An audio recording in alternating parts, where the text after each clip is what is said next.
huge thing for me as a wanting to show up as an ally in a good way, to have learned a sense of protocol in my own culture has hugely helped me show up to any other culture, because all pre-colonial cultures have a very clear protocol.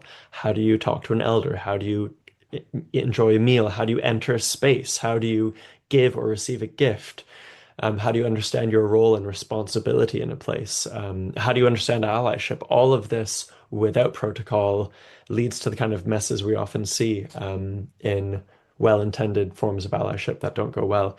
So anyway, going back to Unistoten, being able to share songs in Gaelic, share stories of our Gaelic cosmology, and being able to honor their protocol from a place of my own cultural protocol, they said, right, build a cabin and stay here as long as you like. You're welcome.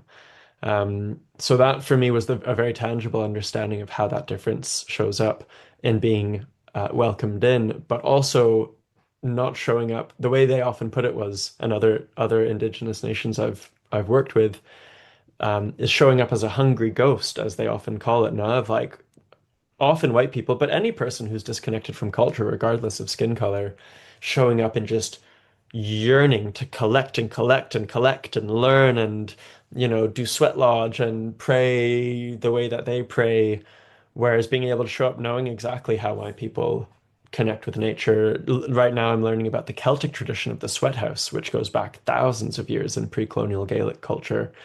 That allows me to show up not feeling like an empty vessel that needs to kind of leach or soak up culture, but being able to show up with my own nourishment that I can even put on the table and say, look, we've all had a rough day. Let me share this wee song.